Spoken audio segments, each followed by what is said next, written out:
After a long time, we make a virtual meeting. I heartily welcome to today's session speaker, Sripriya madam. Welcome, madam. Welcome to our session. Welcome, sir. Welcome, ma'am. I hope all of you are in good health and safe with our home. Today's topic, Schedule 3, Auditing and Accounting Rules on Companies Act. In these few words, I take over my speaker introduction to our Santosh Kumar sir. I once again welcome to all the seniors, my dear friends, members of Erode branch of SIRC ICAI for this CPE program. Welcome to all. Thank you. Great day. Have a great evening. Santosh Kumar sir. Thank you, Chairman. Please. She is a graduate in commerce. She completed her articleship training from MS Pricewaterhouse, Chennai. A practicing chartered accountant by profession and managing partner of SPR & Co. Chartered Accountants, Chennai. She is also a registered insolvency professional and has experience in insolvency resolution and liquidation process. She worked with Ford India Limited and PricewaterhouseCoopers before commencing chartered accountant practice in 2001. SPR & Co. is a new generation practice that services reputed clientele, largely in risk, IT consulting, corporate law, and foreign trade advisory domain. She has been actively involved in training in areas of financial reporting, corporate laws, audit and compliance, and has addressed forums of ICAI, ICOAI, ICSI, CII, NASCOM, IBBI, Insolvency Professional Agencies, Registered Valuers Organization, Staff Training College of the Office of C&AG. She has addressed over 400 sessions at ICAI and other platforms. She is very passionate about information technology and training initiatives and has helped launch the ICAI Learning Management System for emerging insolvency professionals in India. As the chairman of Continuing Professional Education Committee, she also pioneered the first CPE e-learning platform of ICAI. She has served on the board of companies of reputed groups such as Repco and Indian Bank, and was also nominee director of ICAI in Accounting Research Foundation and XBRL India Limited. She has been involved in execution of R&D projects for government-owned enterprises such as Indian Railways and Tamil Nadu Civil Supplies Corporation. She administers a first of its kind knowledge sharing initiative, the Smart CA, where the firm supports professional endeavors of small and medium practitioners of the profession in the form of ready-to-use knowledge, repositories, and practice kits with an overall reach of about 10,000 CAs across the country. This is also supplemented with the app, the Smart CA.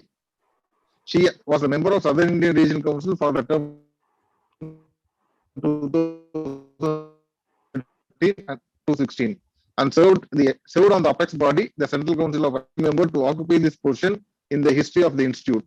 She has served on the following committees of ICAI, namely Executive Committee and Management Committee, Examination Committee, Corporate Law Committee, and convener Insolvency Code Group, Expert Advisory Committee, and a chairman of CPE Committee.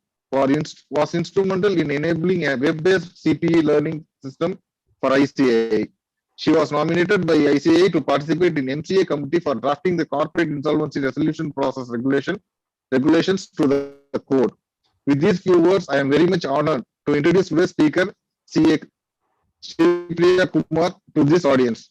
Madam, the floor is yours. You can take over the session. Thanks very much, sir. Sir, Santosh sir பேசும்போது எனக்கு கொஞ்சம் விட்டு கேட்டது. அது எனக்கு மட்டும் தானா இல்ல I don't know if it's the problem with my mic. So in any case, madam, எங்களுக்கு அதே எக்ஸ்பீரியன்ஸ் தான். No issue, madam. There is no issue in your mic. So, okay, ma'am. Okay. Thank you very, very much, and vanakkam to everybody for this very nice meeting. So at the outset, my thanks to the chairman, Harikeshwan sir, the secretary, Santosh Kumar sir, and of course, Balamurugan sir, who's been coordinating this and doing a lot of work with this. So, Romuruma, thanks. I'm very, very honored, privileged, and delighted to be at Erode. I would have liked to be at Erode personally, but maybe sometime in the near future I will come. So, since it's predominantly our audience, I think I'm going to take the liberty of speaking both in English and in Tamil as it flows. நான் என்னோட screen first share பண்றேன். Screen தெரியுதா sir? Okay, madam. Okay. Sure.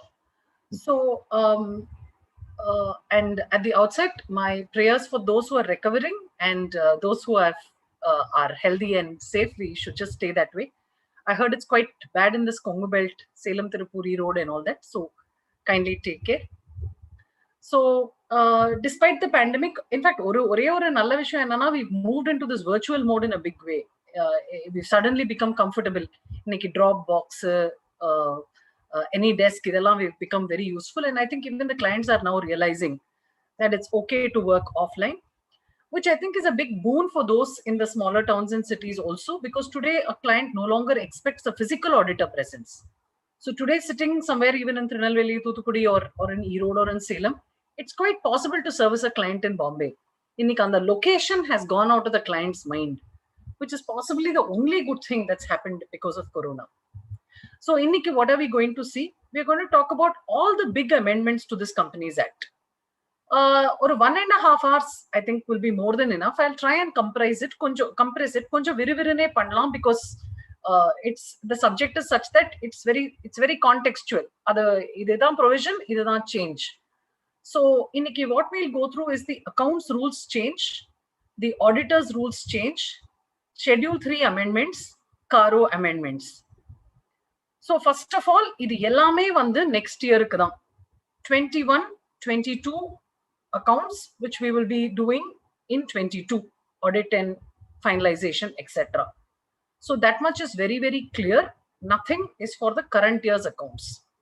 Ana, having said that, nama comparatives, you will have to start looking at Schedule 3 this year itself, because next year the implement aguna, in the varshathoda comparatives will become important. அடுத்த வருஷம் அதை போய் தேடுறதுக்கு பதிலா இந்த வருஷமே we can sort of prepare in the new Schedule 3 also and keep it ready. Now the second is the $1 million question. இது அடுத்த வருஷமும் வருமா? வரும், ஆனால் வராமலும் இருக்கலாம். I think this country is going through something really massive. This is only a personal view, is that I don't think they should force so much next year also. So ideally we should ask for a deferment of this, because the clients are going to find it very difficult to comply with these provisions during this period. So, March 24th, 2021 was a very seminal day. It was a seminal day because virtually they came up with this enormous amount of changes in the way accounts and audit will be done. As I've always said before, no law is proactive. It's always reactive. It's reactive to the way civil society behaves or misbehaves, or in this case, how a financial community or the business community behaved or misbehaved. In the change, it's got an overarching impact. How a board will function, how a corporate will function, how an operating management will function. And it reiterates the 3 principles of Companies Act 2013, which is accountability, corporate governance, and transparency. Actually, for all our clients, this is a very important statement. See, what choice of organization you want to run your business is a personal choice.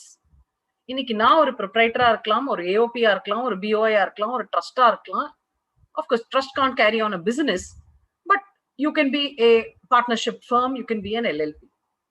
But today what the government is saying is, if you have chosen to be a joint stock company, a company with limited liability, then this is your code, this is your principles, and this is the Bible that you have to live by. Largely, Schedule 3, there seem to be no real exemptions, whether it is a small company, large company. Schedule 3 is one and the same for everybody. What we will talk about is Division 1, which is a bulk of the companies that we audit. Number audit pandra companies are largely the small medium companies, maybe up to 200-300 crores turnover maximum. And the madriyana companies, it is important. Now, let's put the first horse before this cart. What does it mean to me as an auditor? It means a lot more work. How much more work? I think it's triple the effort in my estimate. Romba chinna company irukra managements and auditors may not go through pain, because most of this will be not applicable. அதே மாதிரி ரொம்ப பெரிய companies இருக்கும்போது they will have their backbones to take care of it. They'll have a reporting team, ஒரு proper structured financial organisation இருக்கும், CFO இருப்பாரு. ஆனா நம்மளுக்கு what we are very scared about is we as SMPs handle small and medium enterprises, MSMEs. இன்னைக்கு MSME பெருசா பண்ணிட்டாங்க. MSME னா நிறைய கம்பெனி இன்னைக்கு MSME. This is going to be a challenge because these companies don't have a qualified CA or somebody who will understand all this. So putting the horse before the cart, this is necessarily going to warrant an increase in audit fees across the board. That's my first point. Kindly get your clients mentally aligned to this. Now secondly, இது வந்து ரெண்டு மாதிரியா பார்க்கலாம். இது ஒரு ப்ராப்ளமா பார்க்கலாம், இல்ல ஒரு ப்ராப்ளம் ஒரு opportunity. That's the way the lawyers look at it. Every problem for them is an opportunity. அப்படி பார்க்கலாம். அப்படி பார்க்கும்போது என்னன்னா, today we can have a set of chartered accountants within, let's say, the branch itself. இப்ப நீங்க statutory audit பண்றீங்கன்னா, let the CARO part and all to get it ready, let the schedule 3 accounts get it ready, can even be done by one more chartered accounting firm. It's very common in the big companies. In the big fours, they give it to these smaller firms and ask them to prepare the full accounts and give it to them. In the Mandri, I see scope for the market to expand. Having said that, what were the major changes? Schedule 3, accounts rules, audit rules. Idu moonu vandu 24th March anniki nariya maatrangal came in. Schedule 3 will anyway be going in detail. Accounts rules. Moonu key change vandadu accounts rules la. ஒன்னு வந்து compulsory audit trails. இதையும் என்ன சொல்லிட்டாங்கன்னா, with effect from April 1, 2022 அப்படின்னு சொல்லிட்டாங்க. அப்படின்னா ஏன்னா no company can come do all these changes this year, right? So they said you get prepared to do your audit trail changes this year. அடுத்த வருஷத்துக்கு implemented. If the company has any proceeding under the insolvency code, please disclose. அது ஈஸியா பண்ணிடலாம். இருக்கு இல்ல proceeding இருக்கு, application file பண்ணிருக்காங்க, etc. Third change in the accounts rules என்ன வந்ததுன்னா, valuation. ஒரு கம்பெனி வந்து உங்க கிளையண்ட் வந்து OTS பண்ணிருக்காங்கன்னா, லோன் வாங்கின அன்னைக்கு என்ன வேல்யூவேஷன், OTS பண்ற அன்னைக்கு என்ன வேல்யூவேஷன், என்ன டிஃபரன்சஸ் இருக்கு, இந்த மேட்டரை அக்கவுண்ட்ஸ் ரூல்ஸ்ல கொண்டு வந்திருக்காங்க. Companies have to report. Now, I see all these changes also strengthening the framework. I think the government has a collective experience on these IBC failures also. Nariya companies, so they are trying to just get more and more data into the financial statements. This is the changes in accounts rules. Moonu maatram. In the accounts rules ku or amendment vandadu. அந்த அமெண்ட்மெண்ட்ல தான் என்ன சொன்னாங்கன்னா, compulsory audit trails மட்டும் next இயருக்கு move பண்ணாங்க. அதே மாதிரி audit ரூல்ஸ்ல we had 5 changes. ஒன்னு வந்து specified bank notes which got omitted. Obviously demonetisation முடிஞ்சது, அந்த திரும்ப அதை எதுக்கு ரிப்போர்ட் பண்ணணும். ரெண்டாவது மூணாவது வந்து ரொம்ப இன்ட்ரெஸ்டிங் சேஞ்ச். உங்க client if they have received money from somebody and given it to somebody else for the benefit of the person who gave you the money, they want you to report such kind of transactions. Adhe madri, if your client A has given money to B and B gives it to C, but your client is the ultimate beneficiary, enakkaga pannirukanga, C க்கு கொடுத்திருக்காங்க அப்படின்னா, such transactions have to get disclosed. And as an auditor, you have to comment that actor disclose பண்ணிட்டாங்களா அப்படின்னா, you'll have to say it is based on representations. The next change in audit rules என்ன வந்ததுன்னா, இது anyway schedule 3 ல இருக்கு, so we'll be going through it in detail when we come to schedule 3. Third change என்னன்னா, compliance with section 123 on dividend. இது வந்து straightforward. 123 Companies Act la irukku compliance. Audit trails on accounting software. As an auditor, you have to now report. இது வந்து is a slightly double-edged sword. You know why? இப்போ நம்ம நிறைய கம்பெனிஸ்க்கு ICOFER report கொடுத்துட்டு இருந்தோம். But one of the fundamental things about an internal control itself is audit trail. But somehow, because all our clients were on tally and things were taken for granted, we did not report it. So it will, again, this is a professional opportunity. A lot of clients, you can't do it for your audit client, but some other chartered accountant can. They need to tweak their systems to ensure that audit trails are there. So இதெல்லாம் வந்து ஒரு broad landscape of changes which we will go through in a fair amount of detail. Accounts rules la enna sonnanga? For any financial year commencing on or after 1st April 2021, which has been amended to 22, every company which uses accounting software, அப்படினா என்ன? Maintenance of books in electronic form, they shall use only such accounting software which has a feature of recording audit trail of each and every transaction, creating an edit log along with the date of change. இப்போ நீங்க டாலியில போயிட்டு ஒரு cash பேலன்ஸை மாற்ற முடியும். நான் வந்து இப்போ செப்டம்பர்ல ஆடிட் பண்றேன், போன பிப்ரவரியில இருக்கிற கேஷ் பேலன்ஸை மாற்ற முடியும், அது அப்படியே போயிடும், ஆடிட் ட்ரெயிலே இருக்காது. இப்போ என்ன சொல்றாங்கன்னா அதுக்கு ஆடிட் ட்ரெயில் இருக்கணும். If I were to link this to something else, இந்த CARO ல பாத்தீங்கன்னா they had also spoken about பேங்க்குக்கு கொடுக்கிற stock and book debt report வந்து உங்களோட ஃபைனான்சியல்ஸோட டேலி ஆகணும். ஸோ மந்த்லி ஸ்டாக் ஸ்டேட்மெண்ட் கொடுக்குறாங்கன்னா அது மந்த்லி புக்ஸோட டேலி ஆகுறது வந்து ஆடிட்டர் செக் பண்ணணும்ன்றது they have included it in CARO. இந்த மாதிரி ஆடிட் ட்ரெயில் ஃபீச்சர்லாம் இருக்குன்னா my own audit process becomes a lot easier. So this is the first change. Second, any application made or proceeding pending under the IBC during the year along with the status has to be given. Details of difference between the amount of valuation done at the time of OTS and the valuation while taking the loan. See, this will throw up so much information. இப்போ loan வந்து 2014, 13, 12 எல்லாம் வாங்கியிருப்பாங்க, யாரோ ஒரு bank valuer.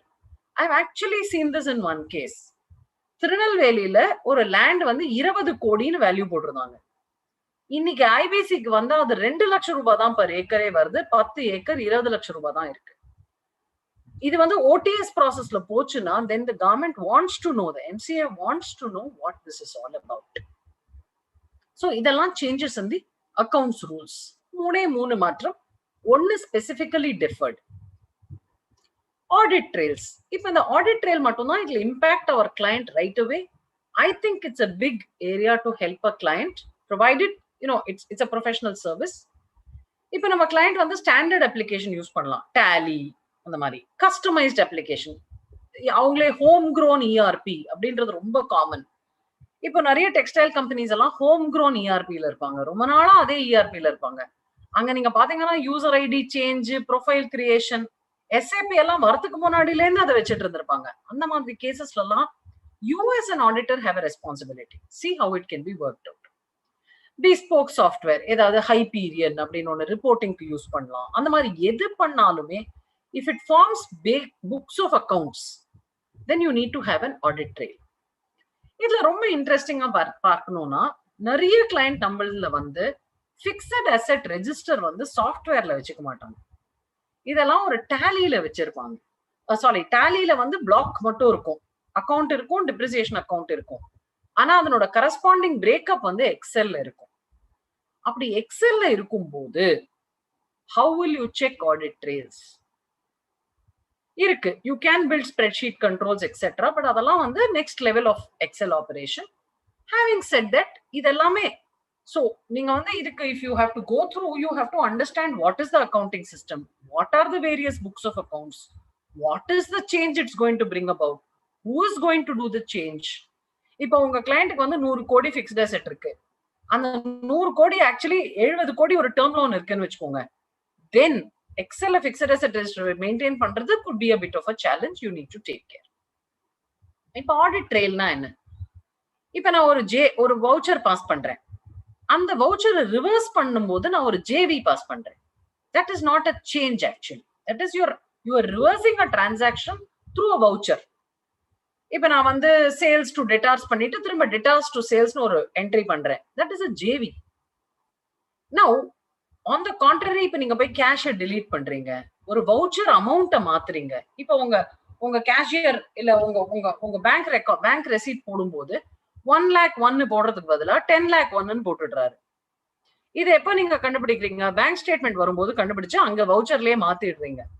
அவங்க என்ன சொல்றாங்கன்னா, இந்த 1 lakhல இருந்து 10 lakhs மாறினதுக்கு I need to have an audit trail. So date of change, details of the transaction, who made the change, details of the change, report on changes. All this becomes important. With this, we finish the accounts rules. The only rule which has a far-reaching impact is your audit trails. Audit and auditors rules. Again, MCA-wide this notification came up. Again, they gave one more amendment rule to this rule. There are broadly these changes where the company has provided requisite disclosures on specified banknotes has now got omitted. Onnu mudichitom. Nothing.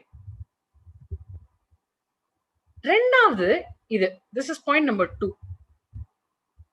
இந்த audit rules பிரகாரம் பாத்தீங்கன்னா, they are only talking about a management representation. What does the management have to represent? They have to represent if any transaction like this has happened. அத schedule 3ல கொடுத்துருவாங்க. ஒரு representation கொடுத்துருவாங்க. இத தவிர வேற எதுவுமே இல்ல அப்படின்னு. As an auditor, இவ்வளவுதான் இங்க கேக்குறாங்க. மேனேஜ்மெண்ட் டிஸ்க்ளோஸ் பண்ணிட்டாங்களா, ரெப்ரசன்டேஷன் இருக்கா, ஃபர்ஸ்ட் கேள்வி அதான். சோ இது வந்து whether the management, நான் போல்ட்ல இருக்கிறத மட்டும் I'll read it first. Whether the management has represented that other than as disclosed in the notes on accounts, which is your schedule 3 report, no funds have been advanced, loaned or invested. எல்லாமே எடுத்துட்டாங்க. உங்க client advance இல்ல loan இல்ல investment in some other entity, partnership, subsidiary, company, anything. எங்கேருந்து இந்த பைசா உங்க கிளையண்ட்டுக்கு வந்திருக்கும்? Share கேபிட்டலா வந்திருக்கலாம், ஷேர் பிரீமியமா வந்திருக்கலாம், பாரோயிங்ஸா வந்திருக்கலாம், இல்ல இன்டர்னல் அக்ரூவல்ஸாவே வந்திருக்கலாம். Every kind of money that your client has received, which they have advanced, loaned or invested. நீங்க தான் ஏக்கு ஆடிட்டர். ஏ அவங்க கிட்ட இருக்கிற பைசாவை they have given it to B. B can be anybody, including a foreign entity, with the understanding. Whose understanding? A agrees. A has an understanding with B.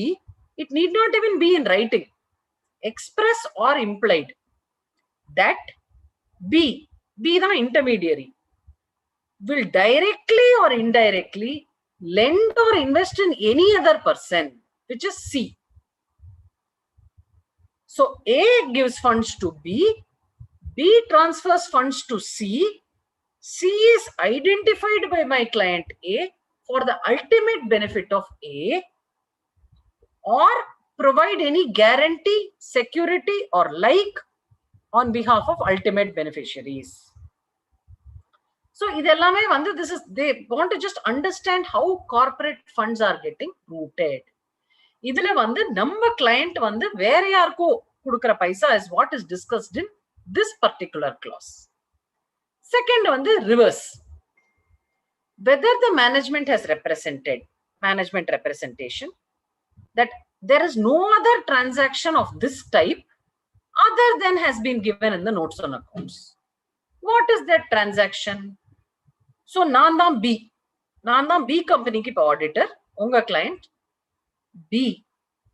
No funds have been received by B from anybody, which is A. A is called as the funding party. That the company, which company? B, shall directly or indirectly lend or invest in C, which is any other person or entity, for the benefit of யாரு? உங்களுக்கு பைசா கொடுத்தவர் A. So this is something that they want the managements to put out clearly. And so in the first to second la பாத்தீங்கன்னா management representation and notes on accounts la இந்த transaction இருக்கா? மூணாவது கேள்விதான் நம்மளுக்கு. Based on such audit procedures that we have performed, nothing has come to our notice that the representation contains a material misstatement. So, A வந்து B க்கு கொடுத்திருக்காங்க. A தான் உங்க கிளையண்ட். அவங்க B க்கு கொடுத்திருக்காங்க, C க்கு கொடுத்திருக்காங்க, D க்கு கொடுத்திருக்காங்க. ஆனா BC மட்டும் தான் டிஸ்க்ளோஸ் பண்றாங்களா? இல்ல கொடுத்த அமௌண்ட் தப்பா கொடுத்திருக்காங்களா? As an auditor, you have to check. You have to check for two things. அவங்க டிஸ்க்ளோஸ் பண்ணது கரெக்டா? எல்லாத்தையும் டிஸ்க்ளோஸ் பண்ணிருக்காங்களா? இல்ல தப்பா டிஸ்க்ளோஸ் பண்ணிருக்காங்களா? மூணு கேட்டகரியும் will get covered. The next clause, where a dividend is declared or paid during the year, whether it is in compliance with section 123. The last is nothing but the actual audit part of the accounting trail. Why the company has used such accounting software, whether the same has been operated throughout the year, and the audit trail feature has not been tampered with, and it is available for 8 years as per the statutory requirement for record retention. First என்ன சொல்றாங்க? Accounts rulesல accounts யாருது? It's the responsibility of the management. As per the accounts rules, you have to maintain that audit trail software. As the auditor, you have to check whether the audit trail was in existence continuously, and such audit trails are continued to be maintained. Idoda we finished. What is important about the accounts rules 3, audit rules 5 change. Finished. Now, there is a view. Some people are saying, இப்ப நீங்க accounts ரூல்ல பாத்தீங்கன்னா first ரூல மட்டும் தானே differ பண்ணிருக்காங்க, second and third differ பண்ணலையே. அதே மாதிரி audit ரூல்ஸ்ல பாத்தீங்கன்னா இதை மட்டும் தானே டிஃபர் பண்ணிருக்காங்க, ஆடிட் ட்ரேல்ஸ் ஆன் அக்கவுண்டிங் சாஃப்ட்வேர், இதெல்லாம் டிஃபர் பண்ணலையே. I have only one answer. I think informally it's been widely circulated that it is not applied for this year. I've seen the Infosys balance sheet also, which was signed shortly after this came. It does not contain anything in reference to these matters. So several corporates have started issuing for 2021 in the old format only. Now, we come to Schedule 3 changes. The Schedule 3 changes பத்தி சொல்லணும்னா ரொம்ப simple. A ல இருந்து X மட்டும் இருந்தது Schedule 3. அதுல மாற்றங்கள் இருக்கு. Y ன்னு ஒரு additional information தான் நிறைய change இருக்கு. So much so that I think your Schedule 3 is virtually doubled today in size and a lot more work. So we'll quickly go through Schedule 3 changes now for a half an hour or 45 minutes. அதுக்கப்புறமா we'll move to CARO. ஒரு advantage என்னன்னா Schedule 3 பண்ணிட்டு CARO பண்ணா CARO becomes very simple because a lot of things are mirrored in both. அதுலயும் நீங்க ஒன்னு இன்ட்ரெஸ்டிங்கா பாத்தீங்கன்னா CARO defer பண்ணிட்டே இருந்தாங்க. That deferral I think came also because management oda part of that CARO was not there in the financials at all. இப்ப நீங்க பாத்தீங்கன்னா CARO முதல்ல வந்தது, அது ரேஷியோ பத்தி எல்லாம் சொல்லியிருந்தாங்க. ஆனா Schedule 3 ல ரேஷியோ பத்தி ஒண்ணுமே இல்லை, இப்ப அதை கொண்டு வந்துட்டாங்க. சோ அந்த மாதிரி CAROல இருக்கிற நிறைய பாயிண்ட்ஸ்க்கு இப்ப மேனேஜ்மெண்ட் வந்து அக்கவுண்ட்ஸ்ல கொடுத்தாதானே நம்ம CAROல சொல்ல முடியும். So that's what has been brought in. So Schedule 3 ல என்ன சேஞ்சஸ்? ஜெனரல், இது வந்து easy. Compulsory rounding off based on total income அப்படின்னு சொல்லிட்டாங்க. டர்ன் ஓவர்ன்ற வார்த்தை எடுத்துட்டாங்க. டான்ஜிபிள் அசெட்ஸை வந்து எல்லாத்தோடையும் அலைன் பண்றதுக்காக இன்னைக்கு இந்த new word is property, plant and equipment. Statement of profit and லாஸை வந்து இப்ப டோட்டல் ரெவென்யூவை வந்து டோட்டல் இன்கம் அப்படின்னு காட்டிட்டாங்க. ஷேர் கேபிட்டல், இதுல வந்து கொஞ்சம் முக்கியமான சேஞ்ச். முன்னாடி நம்ம என்ன பண்ணிட்டு இருந்தோம் ஷேர் கேபிட்டல்ல 5% and more இல்லையா, share holding has to be disclosed. இப்போ வந்து ப்ரமோட்டர் ஷேர் ஹோல்டிங்னு தனியா கேக்குறாங்க.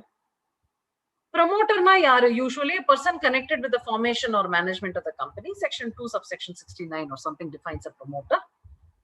அதுல ஒண்ணுதான் ரொம்ப இம்பார்ட்டன்ட்.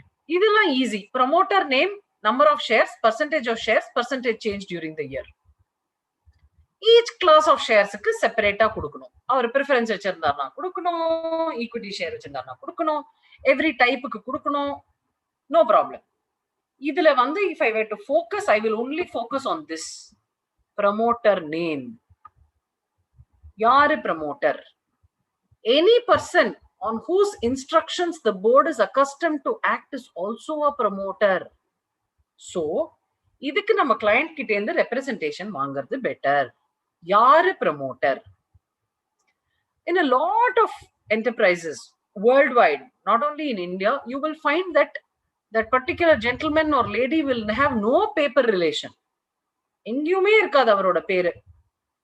ஆனா ஒரு சின்ன travel expense voucher பண்ணனும்னா கூட they say sir கேட்கணும் மேடம் ஒரு வார்த்தை. That sir will be sitting in one white building, 5th floor, white office, white footwear and white vesti. He is your promoter. He is the ultimate person who controls the entity. And the promoter mattu careful get a very clear management representation saying these are only the promoters. இதுல நம்மளுக்கு ஒரு easy வழி என்னன்னா நம்ம share holders ரெஜிஸ்டரை பார்த்துடலாம். பார்த்துட்டு கடகடான்னு இவர் ப்ரமோட்டரா இல்ல. Next one is easy. It's just a reclassification. நான் என்ன பண்ணிருக்கேன்னா ரீகிளாசிபிகேஷன்லாம் ஒரே பேஜ்ல I've just brought it so that it's easier to understand.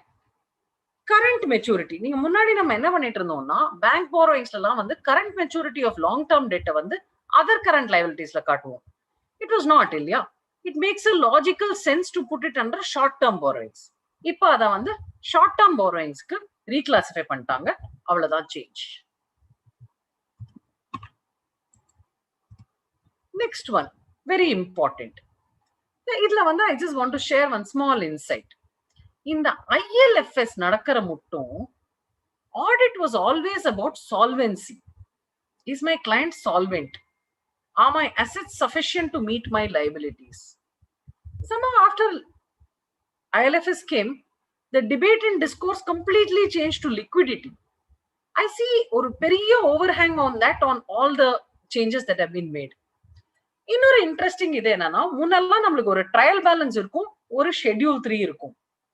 இன்னைக்கு இந்த ட்ரையல் பேலன்ஸுக்குள்ள வந்து ட்ரையல் பேலன்ஸோட ஒரு குரூப்பிங்கே வந்து வேற வேற மாதிரி கேக்குறாங்க. Almost so much that today உங்க financial statements are going to look like a management reporting. நம்மளுக்கு இருக்கு இல்லையா financial reporting is separate, management seems to be mixing everything. Financial reporting, management reporting, fraud detection, 143(1) inquiry, ICOFR, CARO. It's large now. Trade payables ல என்ன கேக்குறாங்க? வெறும் MSME others பிரிச்சு கேக்குறாங்க. Very good move. For those CA firms who have not been registered as MSMEs, please do so. It's very advantageous. So, MSME others. இதுலயும் வந்து disputed, undisputed தனித்தனியா கேக்குறாங்க. Less than 1 year, 1 to 2 years, 2 to 3 years, more than 3 years total. The following aging schedule கேக்குறாங்க.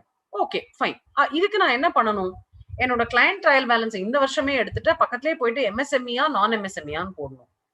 MSME நான் MSME போடுறதுக்கு நம்ம client responsibility என்ன? அவரை வந்து தயவு பண்ணி ஒரு செப்டம்பர்ல ஒரு லெட்டர் போட சொல்லுங்க, மார்ச்ல ஒரு லெட்டர் போட சொல்லுங்க, எல்லாருக்கும் போட்டுட்டு நீங்க MSME இருந்தா இந்த லெட்டருக்கு ரெஸ்பாண்ட் பண்ணுங்க. அப்படி நீங்க பண்ணலன்னா நான் உங்களை MSMEன்னு ரெகக்னைஸ் பண்ண மாட்டேன் அப்படின்னு you can send a confirmation. So whoever is an MSME has to come and report, and the law also provides for interest on delayed payments for MSME. So one has to be careful. So this is just a cut of the same trial balance. You will present differently. இதை விட்டுருங்க, இது easy. 2 point இதுல அடிஷனலா சொல்றாங்க. நம்மளுக்கு credit பீரியடே இல்ல சப்ளையருக்கு. அப்ப சொல்றாங்க please start the ageing from the bill date. Transaction டேட்ல இருந்தே ஸ்டார்ட் பண்ணுங்க. ரெண்டாவது, unbilled dues shall be disclosed separately. அப்படின்னா materials or services have been rendered but bill has not come. So that will also have to be reflected. Tangible assets. Tangible assets வந்து simple. There is just one inclusion. If இதுதான் பழைய tangible assets, இதுதான் புது tangible asset, இதுதான். Amount of change due to revaluation. If change is 10% or more in the aggregate of the net carrying value of each class. So இப்போ land 10% revaluation change இருந்தா தனியா காட்டணும், plant and machinery இருந்தா தனியா காட்டணும், ஒரு கேட்டகரிக்கு தனியா காட்ட சொல்றாங்க. இன்டான்ஜிபிள் அசெட்ஸுக்கும் அதே கொண்டு வந்திருக்காங்க. Any change due to revaluation if it is 10% or more in the aggregate for each class of intangible assets.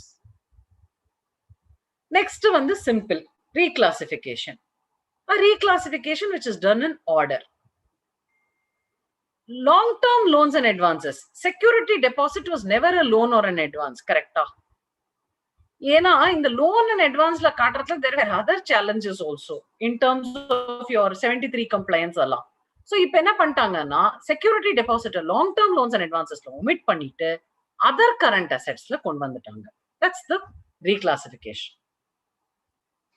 Then trade பேயபிள்ஸ்ல ஒரு கிளாசிஃபிகேஷன் கேட்டிருந்தாங்க. இப்போ நம்ம ட்ரேட் ரிசீவபிள்ஸ்ல என்ன சொல்றோம்? Greater than 6 months, lesser than 6 months, whatever 180 days, good disputed, good doubtful provision. இப்ப அதே trade receivable இன்னொரு மாதிரியும் கேக்குறாங்க. அன்டிஸ்பியூட்டட் எவ்வளோ, டிஸ்பியூட்டட் எவ்வளோ, undisputed good, undisputed doubtful, disputed good, disputed doubtful, which means today you have to take the entire receivable balance of your client, classify into disputed, undisputed, classify it age wise and classify it as good or doubtful. avlo vela pannanam. Unbilled dues shall be disclosed separately. ingiyum soltaanga. இது வந்து specially இப்போ வந்து இந்த contracts paste revenue ரெகக்னிஷன்லாம் இருக்கும்போது நம்ம client நம்மளுக்கு ஒரு மாதிரி பே பண்ணுவாங்க. தட் இஸ் அந்த நம்ம கிளையண்டோட கஸ்டமர். ஆனா நம்ம revenue recognition will be in a different scheme. So unbilled dues. In certain IBC companies, I've seen 100-200 crores of unbilled dues being written off. They're all huge. In terms of a small digression, I was thinking, இதெல்லாம் எதுக்கு கொண்டு வந்து Schedule 3ல போடணும்? இது அவங்க ஒரு annual return மாதிரி எடுத்துக்கலாம் இல்லையா, without the auditor's involvement. I have two views on this. ஒரு viewல வந்து ஒரு ultimate most important user in the financial statements வந்து it is obviously the shareholder and who's investing in the market could be of some use, but more importantly it is a banker. இன்னைக்கே பாருங்க ஒரு banker கிட்ட வந்து P&L, balance sheet, cash flow statement, notes on accounts, main auditors report, CARO report, அதுக்கப்புறமா வந்து ஐகோஃபர், இவ்வளோ கொடுக்குறோம் பேங்கருக்கு. Do they have the capability to absorb all this? I don't know. They're just loading more and more. But I think இப்ப XBRL இருந்தா இந்த data எல்லாம் போயிடும். Anyway, can be compiled. But நம்ம ஒரு PDF submissionல எவ்வளவு டேட்டா அதுல யூஸ்ஃபுல்லா இருக்கும்னு it's currently not to say. But one thing is very clear. People are wanting to micromanage their own understanding of financial statements. இங்கேயும் அதே மாதிரி unbilled dues. இப்ப நம்ம கஸ்டமரோட உங்க கிளையண்ட்டுக்கு கிரெடிட் பீரியட் இல்லைன்னா டேட் ஆஃப் டிரான்சாக்ஷன்ல இருந்து ஏஜிங் வில் டிக் இன்.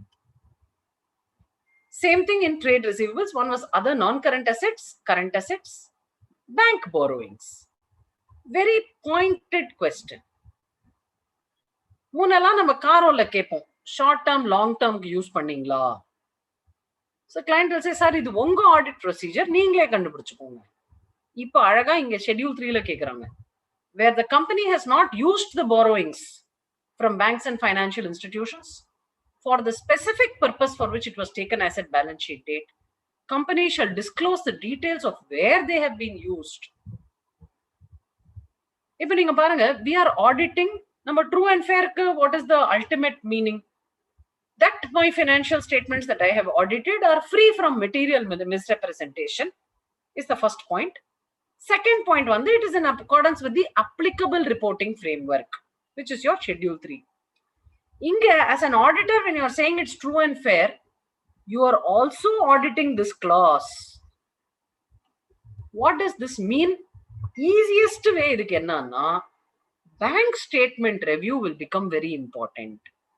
நம்ம இந்த in fact நான் என்ன பார்க்கறேன்னா, with all these changes coming in, we are going back to the days when we did articles. நம்ம the GL review லாம் பண்ணுவோம்ல, அதெல்லாம் நடுவுல நிறைய விட்டு போச்சு. அதெல்லாம் it's just going to take us back to a first principles based audit. How can you find fund diversion? Simply by looking at your bank statement, you can find fund diversion. ஏன்னா lots of people can do something like this. பேங்க்ல பாத்தீங்கன்னா promoter வைஃபுக்கு போயிருக்கும், ஆனா டேலில பாத்தீங்கன்னா அது வந்து XYZ சப்ளையர்னு ஏதாவது காட்டியிருப்பாங்க. These things will bring to light when you're actually going through the bank statement. Intangible assets. Intangible assets and non-current investments which don't have a value on realization. Then, ஏதாவது impairment இருந்ததுன்னா please put it down அப்படிங்கிறாங்க. So, இது வரைக்கும் they were all basic contents. இந்த why தான் ரொம்ப ரொம்ப பெருசு. இந்த whyல என்னெல்லாம் கேட்கறாங்க? Title deeds of immovable property not held in the name of the company. Is it possible? Of course it is possible. நான் ஒரு சின்ன எக்ஸாம்பிள் சொல்றேன். ஒரு கம்பெனி வந்து இன்னொரு ஒரு கம்பெனி இருக்கு A. அந்த கம்பெனியோட ஒரே பிக் அசெட் வந்து ஒரு land. That land is held in the name of the company. இப்போ B வந்து இன்னொரு கம்பெனி, B தான் உங்க கிளையண்ட். B வந்து A ஓட 100% ஷேர்ஸ் வாங்கிடுறாரு. அப்ப என்ன ஆகும்? land will still be in the name of A only. ஏன்னா நான் லேண்ட ரெஜிஸ்டர் பண்ண மாட்டேன். ஆனா சப் ரெஜிஸ்டர், சோ டைட்டில் டீட் பாத்தீங்கன்னா A பேர்ல தான் இருக்கும். ஆனா ரெவென்யூ ரெக்கார்ட் மியூட்டேஷன் வந்து B க்கு வந்திருக்கும். சோ அந்த மாதிரியான circumstances where title deeds are not held in the name of the company. இன்னொரு எக்ஸாம்பிள் சொல்றேன். ரொம்ப நாள் முன்னாடி சென்னையில வந்து டாக்டர்ஸ்க்கு எல்லாம் லேண்ட் அலாட் பண்ணாங்க ஒரு ஸ்கீம்ல. the doctor வந்து லேண்ட் வாங்கிட்டு ஒரு ஹாஸ்பிட்டல் கட்டி அந்த hospital became a corporate. There were challenges in the courts on whether the land belongs to the doctor or to the company. அந்த மாதிரி these are the examples, 2 examples that I could think of. அவங்க என்ன சொல்றாங்கன்னா, the company shall provide the details of all immovable property whose title deeds are not held in the name of the company in the format given. Balance sheet la endha line, description of the property, gross carrying value yaru, evlo, title deeds yaar perla irukku, avanga promoter ah, director ah, relative ah, ennilend appdi irukku, held since which date, and the reason for not being held in the name of the company, dispute irundha adhu sollidunga. What does this do? This makes getting a bank loan even more difficult on one side, and 2, a banker கண்ணிலே நேரா தெரியும். ஒரு auditor வந்து has come back and told this update. Again, just in terms of, so I told you, right, is this new schedule 3 and so much overloading of disclosures going to help the banker? Will be difficult, but they'll all pick up. But look at this, this very famous Calcutta Kali story.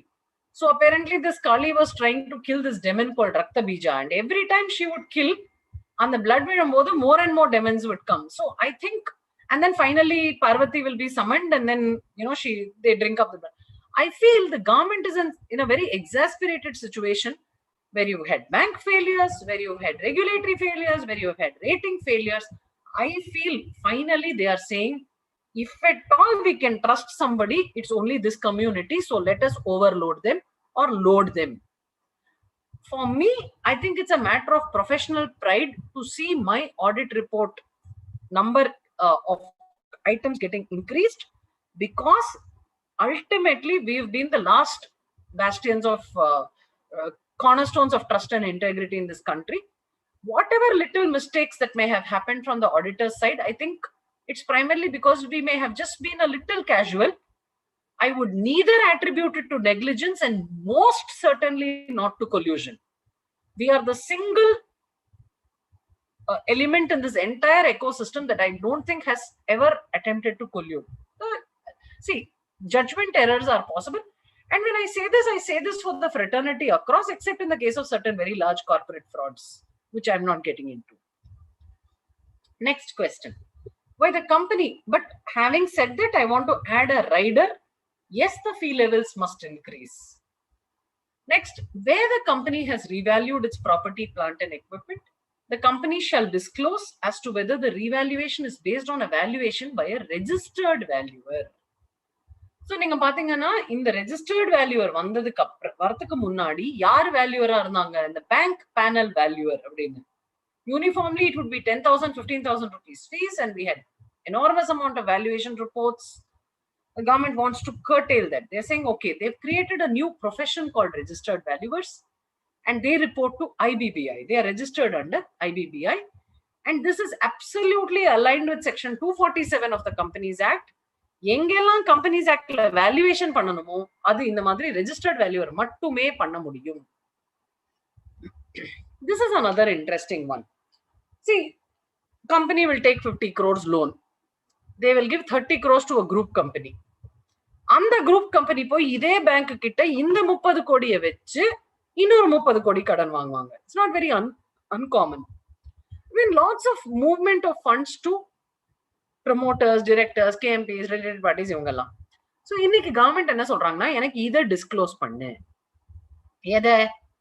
only the following conditions should be met.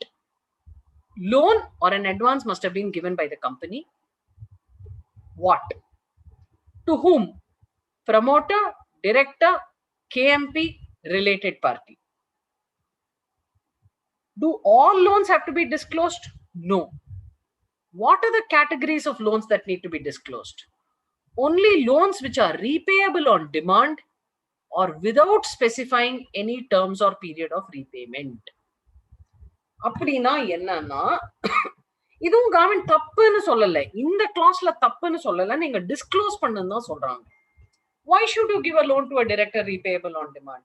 Good question. Again, I go back to the first statement I made. If you're a joint stock company, if you have subscribed yourself to a limited liability form of organization, then in the வரைமுறைகளை you have to sort of கடபிடிக்கணும். So இதுல வந்து one should not get confused with 185, 186 violations etc. அதெல்லாம் தனி. இந்த மாதிரி ஒரு transaction இருக்கா, அவங்க report பண்ணணும், அவ்வளவுதான். அவங்க ரிப்போர்ட் பண்ணிருக்காங்களா இல்லையான்னு நம்ம செக் பண்ணணும். Total amount and percentage. நான் ஃபர்ஸ்ட் சொன்னேன் இல்லையா, இது அடுத்த வருஷம் வருமா தெரியல, வரலாம், வராமலும் இருக்கலாம், பார்ட்டாவும் வரலாம். ஷெட்யூல் 3 வந்து காரோ வராம இருக்கலாம், இல்ல காரோ வந்து ஷெட்யூல் 3 வராம இருக்கிறது கொஞ்சம் கம்மி வாய்ப்பு. But these are things that your client needs to be prepared. இந்த மாதிரி ஏதாவது டிரான்சாக்ஷன் இருந்தா பண்ணாதீங்க, better to avoid it. Again, second thing is, everything where there is a movement of funds should be subject to a contractual arrangement reduced in writing. இதுக்கு ஒரு agreement வச்சுக்கலாம்ல.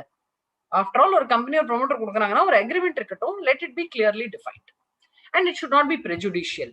ஆனால் clear-ஆ section 185 ல என்ன சொல்றாங்க? No company shall give a loan to a director or his relative. It's a bar. But you can give it to persons in whom the directors are interested, provided there is a special resolution and they use it for some business purpose only. So 195 careful-ஆ பாருங்க. ஏன்னா இதுல எல்லாம் report பண்ணும்போது அப்படி if there is a substantial 185 violation, you will have a problem. Very interesting. I have seen companies where capital work in progress 12 வருஷம் 12 கோடி அங்கேயே இருக்கு. Government is asking, please tell me, give me an aging schedule of your CWIP. CWIP na enna? First na ஒரு building கட்டுறேன், இல்ல ஒரு asset create பண்றேன், அதை CWIP அக்கவுண்ட்லயே வச்சுப்போம். எல்லாம் ஃபுல்லா ரெடியாகி கேபிட்டலைஸ் ஆன அப்புறம் we will pass one entry, fixed assets to CWIP. So first of all, your client has to have a CWIP account. ரெண்டாவது, they are asking projects in progress and projects temporarily suspended. 1 year, 1 to 2 years, 2 to 3 years, more than 3 years total. So they want to understand, why is there money sitting in CWIP? This is again next one which is very interesting. இது எவ்வளவு கஷ்டம்னு பாருங்க. For capital work in progress whose completion is overdue or has exceeded its cost to its original plan, the following completion schedule shall be given. அப்படின்னா என்ன? Time ஓவர்ரன், cost ஓவர்ரன் இருந்ததுன்னா இந்த ஷெட்யூலை fill பண்ணணும். நம்ம கிளையண்ட்ல எவ்வளவு பேர் ஒரு கேபிட்டல் பட்ஜெட் வச்சிருக்காங்க, டைம் எஸ்டிமேட் பண்ணிருக்காங்க, காஸ்ட் எஸ்டிமேட் பண்ணிருக்காங்க, So if your client is doing a project, then he must have a capex document, because without that, how will you audit this part? So project 1, project 2, okay, I'm building something here, I'm building a factory here, I'm building a warehouse here, project 1, project 2. Details of projects where activity has been suspended shall be given separately. So that's the other thing. So நான் ஒரு பெரிய power plant ஏதோ ஒரு போடுறேன், எனக்கு கோல் லிங்கேஜே வரல, நான் சொல்றேன் இப்போ எதுக்கு இதை கட்டணும், அங்கேயே வச்சுக்கோங்க, லெட்ஸ் ஹோல்ட் இட். அதே மாதிரி intangibles, aging schedule of capital work in progress. நீங்க ஒரு intangible ஒரு பெரிய சாஃப்ட்வேர் உங்க கிளையண்ட் பில்ட் பண்ணிட்டே இருக்காங்க. So how will you hold it? Projects in progress, projects temporarily suspended. அதே மாதிரி intangible-க்கும் டைம் ஓவர்ரன், காஸ்ட் ஓவர்ரன் தனியா கேக்குறாங்க. tangible, intangible, please break up your capital work in progress and tally it with the balance sheet. Second என்ன கேக்குறாங்க, டிலேயோ cost ஓவர்ரனோ time ஓவர்ரனோ இருக்கிற கேஸுக்கு மட்டும் இந்த ஷெட்யூல் போடுங்க. சோ எனக்கு வந்து 10 கோடி சிவிப்ல இருக்கு, 7 கோடி எல்லாம் ஃபைன், மிச்சம் 3 கோடிக்கு மட்டும் தான் இந்த schedule, where there is a time or a cost overrun. Benami property, straightforward. Only cases where proceedings have been initiated or pending against the company for holding Benami property, rules the company shall disclose. It's fairly simple. All the details of the transaction, property, amount, beneficiary, etc. Willful defaulter, again easy one. If the company is a willful defaulter, they have to say. But இங்க எனக்கு ஒண்ணே ஒண்ணுதான் புரியல, ஏன் வெறும் company மட்டும் கொடுத்திருக்காங்க? They should have said company or its related parties. It would have been even better. But they have not given that. It would have been a very powerful thing to do. Because now ஒரு company நல்லா பண்ணிட்டு இருக்கேன், ஆனா நான் a lot of my funds I have given it to my subsidiary. My subsidiary is a willful defaulter or some counterparty I have given to. So date of declaration, details of defaults. இப்போ willful defaulter as an auditor check பண்றதெல்லாம் ரொம்ப easy. உங்க client பேர் போட்டுட்டு அது பக்கத்துல willful defaulterனு போடுங்க, அவர் willful defaulter இருந்தா வந்துருவார். And there are lists published by RBI which is available. Next one, very interesting, relationship with struck off companies. I'm actually going to go one higher than what is specified here. So first of all, strike off na enna? So MCA வந்து 2015-16ல இருந்து ரொம்ப active ஆகி யாரெல்லாம் financials file பண்ணலையோ, அதோட யாருக்கெல்லாம் charge இல்லையோ, open charges இல்லையோ, அவங்களெல்லாம் போய் ஸ்ட்ரைக் ஆஃப் பண்ணிட்டாங்க. The numbers as high, I think, as about 5 lakh companies out of the 22 which are in India. I have come across cases where it's possible that your own client has been struck off. So please check. First, unga client போய் MCA ல பாருங்க whether they are a struck off company. Second, your client's shareholder is struck off. Somebody who has invested money in your client's company has got struck off. You have invested money in a company which has got struck off. நீங்க ஒரு கம்பெனில invest பண்ணீங்க, அந்த கம்பெனியே காணோம். Receivables you have to receive from somebody, he is struck off, that company. Payables, any other amount, loans and advances கொடுத்திருக்கீங்க. இதுக்கு நான் first என்ன வேலை பண்ணணும்? என் கிளையண்டோட ட்ரையல் பேலன்ஸ் எடுக்கணும். நம்ம கிளையண்ட்லாம் என்ன போடுவாங்க, ஏபிசி பிரைவேட் லிமிடெட்லாம் ஃபுல்லாவே எழுத மாட்டாங்க, ஏபிசி அப்படின்னு இருக்கும். ஸோ ஃபர்ஸ்ட் ட்ரையல் பேலன்ஸ்ல இருக்கிற எல்லா பார்ட்டி பேரு, debtors ledger, creditors ledger, GL party எல்லாம் ஃபுல்லா கிளியரா பேர் ஃபுல்லா வேணும். பேன் வச்சுக்கோங்க. So AAKP, fourth digit of the PAN, if it is C, it is a company. So it is a very good start point. எல்லா கம்பெனியும் உங்க ஆர்டிகல் அசிஸ்டன்ட்ட போயிட்டு எனி, இதுக்கு MCA போகணும்னு கூட இல்லை, எனி ஜவுபா, டாஃப்லர் எது வேணா போட்டாலும் கம்பெனி பேர் போட்டாங்கன்னா அது ஸ்ட்ரைக் ஆஃபா இல்லையான்னு ஸ்ட்ரெயிட்டா தெரிஞ்சிடும். அப்படி ஸ்ட்ரைக் ஆஃபா இருந்தா you have to disclose here. Now again, what's the story? If people want to convert or launder money, how do they do it? இப்போ யாரோ ஒருத்தர் 50 கோடி ஒருத்தர் கொடுக்கணும் அப்படின்னா 50 கோடி ஒரு கோடி ஒருத்தருக்கு பிரிச்சு கொடுத்துட்டு அந்த பிரிச்சு கொடுக்கறவங்க எல்லாம் இந்த கம்பெனில வந்து ஷேர் ஹோல்டர் ஆயிட்டு இந்த கம்பெனி வந்து இந்த 50 கோடியை இன்னொருத்தருக்கு அழகா கொடுத்துருவாங்க as a loan. This company will then quietly get struck off. So A la 50 shareholder, let's say there was a bribe money, they all aggregated. Then they placed it in A and transfer it to B. அதுக்கப்புறமா A வந்து returns A file பண்ணாது, gone. But B will be having that money. Oh, the government wants to know. So it's called, consolidation, placement, clearing of funds. All these were used as, these vehicles were all used. In fact, நீங்க எப்போது ஃப்ரீயா இருந்தா பாருங்க, shell companies அப்படின்னு கூகுள்ல போய் போட்டு பாருங்க, ஒரு 16,000 கம்பெனி வரும், பேன் நம்பரோட வரும். இதனோட authenticity of this list I don't know, but it's very interesting to note that 90% of the companies are in the West Bengal. நீங்க பாத்தீங்கன்னா I had actually done some work on this. அப்படியே கொத்து கொத்தா இந்த companies எல்லாம் வந்து ஒரே பில்டிங்ல ஒரே அட்ரஸ்ல இருக்கும், ஒரே ஜிமெயில் ஐடி இருக்கும், கிரியேட் பண்ணிருப்பாங்க. It would have said MCA Gmail at gmail.com, MCA1 at gmail.com. அதே மாதிரி. Whether this is vanilla, whether any charger or satisfaction is yet to be registered and details thereof shall be disclosed. ஏதாவது register பண்ணாம இருந்ததுன்னா, ஏன்னா very important இல்லையா? Ideally, all charges have to be registered. So where the company has created a charge, இதுல வந்து ஆகாம இருக்கிறதுக்கு வாய்ப்பு கொஞ்சம் கம்மி. ஏன்னா யாராவது கம்பெனிக்கு loan பண்ணிருக்காங்கன்னா they will insist on that charge. But satisfaction sometimes gets not done. So they are asking you to give this. Compliance with layers of companies. For 2 subsection 87 வரதுக்கு முன்னாடி there was no restriction on layers. But இப்ப வந்து not more than 2 layers னு சொல்லிருக்காங்க. So the name and sin of companies beyond the specified layers shall be and the relationship, extent of the holding in such downstream companies shall be disclosed. Very interesting. They want all these ratios. நான் எல்லாமே படிக்க போறது இல்ல. Current, debt equity, debt service coverage, return on equity, inventory turnover, etc., etc. What is debt service coverage? Whether my company, my client has enough money to repay my debt. That's your debt service coverage. அதுக்கு ஒரு அது வந்து என்கிட்ட இருக்கிற cash flow வச்சு என்னால dead service பண்ண முடியுமா?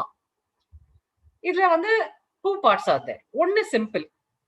Denominator எப்படி கால்குலேட் பண்ணிருக்கீங்க, நியூமரேட்டர் எப்படி கால்குலேட் பண்ணிருக்கீங்க, என்னெல்லாம் எடுத்திருக்கீங்க. செகண்ட் பார்ட் பாருங்க. Explanation shall be provided for any change in the ratio by more than 25%. What is your role as an auditor there? You will have to validate those explanations. These are all far beyond the realm of a financial audit or a financial statements audit that was envisaged under the Act. Imagine if you have to read this along with your standards on auditing, it gets even more complicated. இந்த மாதிரி பகுதி வரத்துல தான் இந்த last year comparatives எல்லாம். அதனால தான் I said எதுக்கும் உங்க கிளையண்ட்ட you please get them. See, currently today it is safe to assume that it is coming next year. So you start some passive work. Daily உங்க கிளையண்ட் வெண்டர் மாஸ்டர் எடுத்து அதுவே ஒரு 5 நாள் ஆகும் உங்களுக்கு, யார் கம்பெனி இல்ல, to bring it all in some structure. Next வந்து compliance with approved scheme of arrangements. So sometimes என்ன பண்ணுவாங்கன்னா, வேற company wants to do a compromise or arrangement, members, creditors they have to go to NCLT and get permission. So they'll first file an application. Then NCLT will say, okay, I agree, I've got your petition for a compromise. நீங்க போயிட்டு உங்க share holder கிட்டயும் உங்க creditors கிட்டயும் meeting வச்சு கேட்டுட்டு வாங்க. So they'll have a shareholders meeting. They'll say, okay, we agree to this compromise. Then NCLT will pass an order saying, accounting standards prakaram you should treat this compromise. Entries எல்லாம் pass பண்ணணும். அவங்க நிஜமாவே அது அந்த NCLT ஆர்டரோட அங்க நின்னுடும். அதை நிஜமாவே யாராவது பண்ணாங்கன்னு யாருமே கன்ஃபார்ம் பண்ணிருக்க மாட்டாங்க. ஆனா இப்போ அது they have brought it in schedule 3. they are asking a specific question. 230 to 237 ஏதாவது காம்ப்ரமைஸ் பண்ணிருக்கீங்கன்னா scheme of arrangement பண்ணிருக்கீங்கன்னா அந்த accounting standards compliance as per NCLT order எல்லாம் ஒழுங்கா பண்ணியாச்சா? ஏதாவது டீவியேஷன் இருந்தா please explain. No, you remember when I first started with audit rules, the first audit rule was very simple, right? It was just demonetization. The second and the third were fairly important, right? அதுதான் சொன்னேன் இல்லையா, where your company has received money for somebody's benefit or where your client has given money to somebody which is in turn given for your company's benefit, அதனோட corresponding audit clause இது. So இப்போ நம்ம இன்னொரு தடவை அதை பார்க்கலாம்.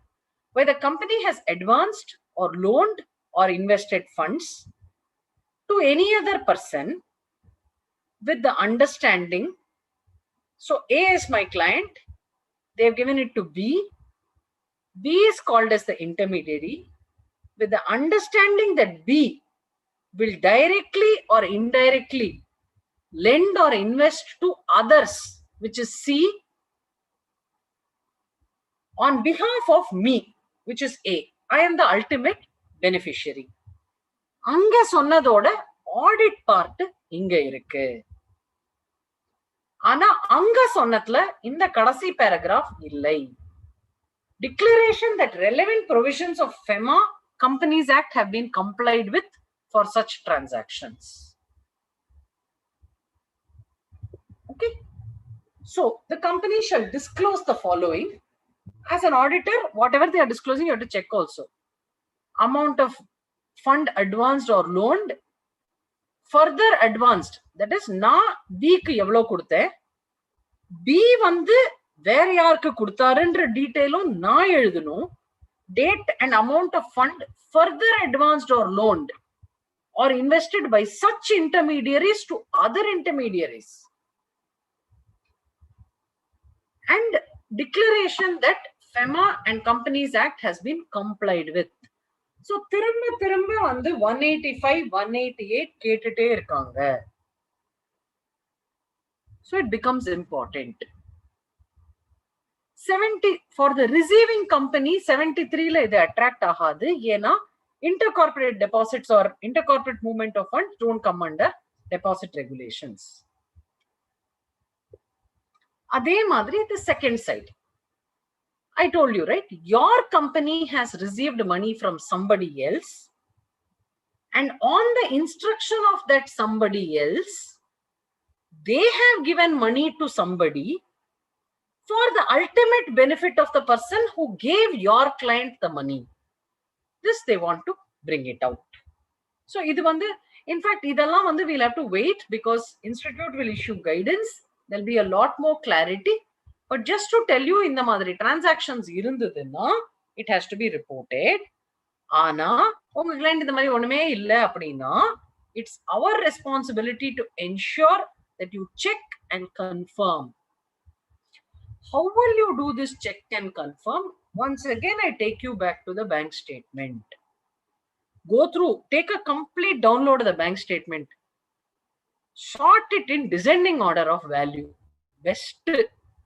எல்லா bank statement soft காப்பில வாங்கி நீங்க டிசெண்டிங் ஆர்டர் ஆஃப் வேல்யூல சார்ட் பண்ணிட்டு ஒரு பேமெண்ட்டும் எங்க போயிருக்குன்னு கடகடான்னு பாத்துட்டீங்கன்னா you'll be able to close this very easily. ஏன்னா இந்த மாதிரியான டிரான்சாக்ஷனுக்கெல்லாம் நிஜமா அந்த வவுச்சர் கியூச்சர்லாம் நான் எனக்கு I don't know how much you'll be able to rely or see. This is another interesting one. The company shall give details of any transaction not recorded in the books of accounts that has been surrendered or disclosed as income. So income டாக்ஸ்ல வந்து நம்மளுக்கு ஒரு search survey ஏதாவது இருந்ததுன்னா அதை நம்ம disclose பண்ணலன்னா அதுல பே அவுட்ஸ் அடிஷ்னலா இருந்ததுன்னா ஏதாவது நம்ம சரண்டரோ டிஸ்க்ளோஸோ பண்றோம்னா பழைய வருஷத்துக்கு அதை இப்ப தனியா காட்டணும்னு சொல்றாங்க. ஆனா இம்யூனிட்டி இருந்ததுன்னா you don't have to do it. CSR, huge changes in CSR in February. முதல்ல கவர்மெண்ட் என்ன சொன்னாங்க, please contribute to CSR. நீங்க 500 கோடி 1000 கோடி 5 கோடி ப்ராஃபிட் இருந்தா please do CSR. Then the government says if you don't do, you please report. Then they said you set up a CSR committee, let there be board reporting. In the latest setல பாத்தீங்கன்னா one of the most important changes வந்து audit of CSR funds பண்ண சொல்றாங்க. more than 10 crores இருந்ததுன்னா independent agency பண்ணணும். ரெண்டாவது interesting change என்னன்னா, இப்போ ஒரு கம்பெனி வந்து அவரோட ஃப்ரெண்ட் கம்பெனிக்கே CSR கொடுத்துட்டு அந்த ஃப்ரெண்ட் கம்பெனி ஒரு சர்டிபிகேட் கொடுத்துருவாங்க. that is not CSR. Today the government is like, it's like peeling an onion. First CSR is my full onion. Today they are peeling layer by layer. They are saying, you please tell me. Ultimate என்ன தெரியுமா, for large CSRs they are saying, you please do an impact assessment. நிஜமாவே அந்த CSR போய் சேருதா, இதனால அந்த impact என்ன? It's completely taken a different route. But as far as Schedule 3 is concerned, they are asking for all these disclosures. Cryptocurrency, virtual currency ஏதாவது இருந்ததுன்னா you have to disclose it in the financial statements. May not be impacting most of our clients, but it, as a matter of record, since it's there, I'm putting it here. So with this, we finish Schedule 3. I'll just take a 1-minute break. And then we can start with CARO, and then I'll wind up CARO by about in another half an hour. And then we can actually have some questions. So just give me a minute. I'll open my CARO. Thank you, ma'am. Yeah. Now members are requested to take a 1-minute breath. We will join with 1 minute after, ma'am. Yeah. Thank you, ma'am.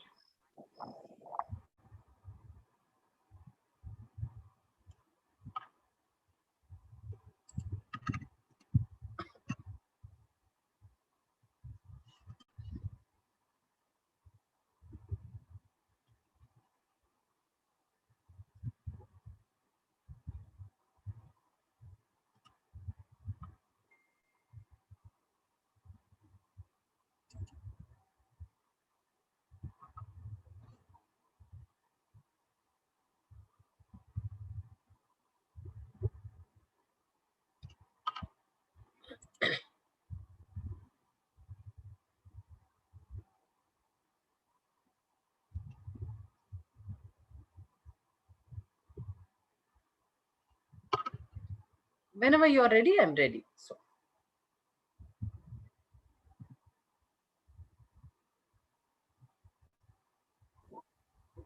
When you get ready means we can start, ma'am. No issue. okay. அப்ப CARO ஆரம்பிச்சிடலாம். Fine, ma'am. Okay. So என்னோட screen தெரியுதா? என்னோட screen? My screen is visible? Just a minute, ma'am. Yeah, visible, ma'am. CARO 2020. Yes, ma'am. Now visible. So first of all, CARO applicability everybody would be knowing. So it's exempted for banking, insurance, section 8, OPC, small companies, and certain categories of private companies. In the private company, oda paid up capital 1 கோடிக்கு மேல இருக்காம, borrowings more than 1 crore இல்லாமல், revenue more than 10 crores இல்லாமல் இருந்தால் CARO கிடையாது. They're all and conditions. But from a gate perspective, first number small company gate or small itarna viditona plus certain private companies. So very easy way to understand CARO. மொத்தம் 21 clause. 7 old clauses, 7 new clauses, 7 modified clauses. இந்த புது 7 clauseல வந்து சில clause வந்து CARO 2003ல இருந்து இப்ப கொண்டு வந்திருக்காங்க. எப்போ 18 வருஷத்துக்கு அப்புறமா. So 17 வருஷத்துக்கு அப்புறமா, especially the one on internal audit. Of course, CARO 2003 was valid till 15 came, so you can't really say it's 18 years, but yeah, they brought it back. So what are the clauses where there are no change? அதெல்லாம் easy. 185, 186 compliance la change illai. So it's the same clause. 73 to 76 amounts which are deposits or deemed deposits, you have to report if there is any contravention. Cost records, no change. நம்ம client cost record maintain பண்ணோம்னா பண்ணிருக்காங்களா? Statutory dues, no change. Whether the company has been regular in depositing undisputed statutory dues, அதே மாதிரி ஏதாவது dispute இருந்ததுன்னா டிஸ்பியூட்டும் போட்டிருக்கணும். IPO clause, no change. When monies are raised by an IPO, whether the end use for the purpose for which it was obtained has been done. Related party transaction, no change. 177, 188. 177 speaks about audit committee role, etc. 188 speaks about an RPT. Non-cash transactions with directors, no change. So what is changed? Fixed assets. முன்னாடி 3 subclause இருந்தது, இப்ப 5 subclause. There is a separate reference to intangibles. There is an additional disclosure table for title deeds. இப்போ நம்ம schedule 3 ல பார்த்தோம் இல்லையா, title deeds கேட்டாங்க இல்லையா, அதே மாதிரி there is a revised disclosure.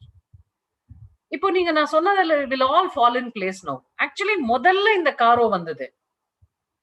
இந்த CARO வந்த டைம்ல details of revaluation and disclosure where revised value is more than 10% of the carrying cost வந்து CARO ல இருந்தது. ஆனா management was never making a statement about it in the accounts. So they have now brought it in schedule 3. Revaluation report based on a registered valuer. Proceedings initiated and pending against the company under Binami Transactions Prohibition Act. இப்போ இது எல்லாமே நீங்க பாத்தீங்கன்னா we read it in schedule 3. That's why I did schedule 3 first and now CARO. Whatever is there in schedule 3, they're also asking us to comment here now. Inventories. Inventories வந்து schedule 3 change ஓட ரொம்ப connection கிடையாது. There are some changes. முன்னாடி வந்து material discrepancy, book stock versus physical stock on physical verification இருந்ததுன்னா we had to report. புது CAROல வந்து material என்ற வார்த்தையை எடுத்துட்டு more than 10% in each class. So raw material, packing material, finished goods, work in progress, stores and spares, each class of inventory you have to show separately. One more addition. Where working capital sanctioned limits are greater than 5 crores, whether the certificates and returns. So certificate mattum solla ipo. Certificate na enna stock and book debt certificate. Idu vandu monthly stock and book debt statements ellam kodupom illaya bank ku, whether filed with the bank or an agreement with the books of accounts, and if not, give details. So number client vandu monthly stock and book debts kudukrarna, it has to be reconciled. Investment loans, advances, guarantees, security modified. 6 clause இப்ப report பண்ணணும். முன்னாடி வந்து 188 கனெக்டடா 189 related parties மட்டும் தான் சொல்லிருந்தாங்க. இப்ப that has been taken off. Loans, advances, all persons during the year to be disclosed, including amount given outstanding, etc. Separate disclosures on key amounts for subsidiaries, associates, joint ventures தனியா கொடுக்கணும். CAROல நம்ம என்ன சொல்லணும்? ஓ, இந்த loan or a guarantee or an advance or an investment which I have given to anybody is not prejudicial. It is being regularly repaid. There is reporting of overdue loans. And if you have given one loan to a subsidiary வந்து இந்த Februaryல settle பண்ணிருக்கணும். அவர் settle பண்ணல. அவருக்கு நானே ஜனவரியில ஒரு loan கொடுத்துட்டு அந்த பழைய லோனை அவர் செட்டில் பண்றாரு. Whether there are any renewals or fresh loans which are granted to settle old loans. அப்படின்னா என்ன? Where the company has diverted its money to somebody else in the form of a loan, advance, guarantee, security. Whether as an auditor you're able to confirm or have some comfort on how the money has moved and where is it sitting. Impact, it will be a complete and detailed audit of all loans and advances.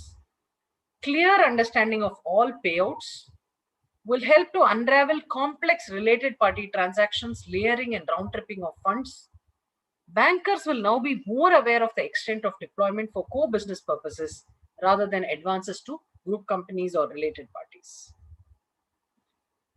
Undisclosed income. I won't go into it because either as an auditor, you have to confirm in your CARO what was said in Schedule 3.